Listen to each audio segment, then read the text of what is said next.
Ukiota ndoto hizi tatu, ujue umefungwa usioe au kuolewa. Ndoto namba 1, unaota unafanya tendo la ndoa mara kwa mara na watu wa aina tofauti tofauti, wengine unawajua na wengine huwajui, au wakati mwingine unafanya tendo la ndoa na wanyama wa aina tofauti tofauti, na wakati mwingine unapoamka unajikuta kabisa umejichafua. Hiyo ni ishara ya kwamba umefungwa na majini, mapepo mahaba, usioe au kuolewa.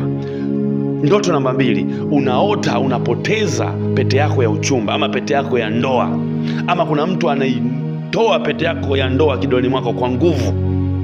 Hiyo ni ishara ya kwamba umefungwa usioe ama kuolewa. Ndoto namba 3, unaota ndoto umevaa kabisa mavazi yako mazuri ya harusi na uko ukumbini, lakini ghafla unaona watu wanakimbia wanakuacha ukumbini peke yako, au wakati mwingine unaona bibi harusi au bwana harusi hafiki kwenye ukumbi, au wakati mwingine ghafla unashangaa nguo yako inachanika katikati ya watu. Hiyo ni ishara ya kwamba umefungwa kutokuoa ama kuolewa. Kwa ushauri na maombezi nipigie mimi Pastor Sam kwa namba hiyo hapo chini. God bless you. Amen.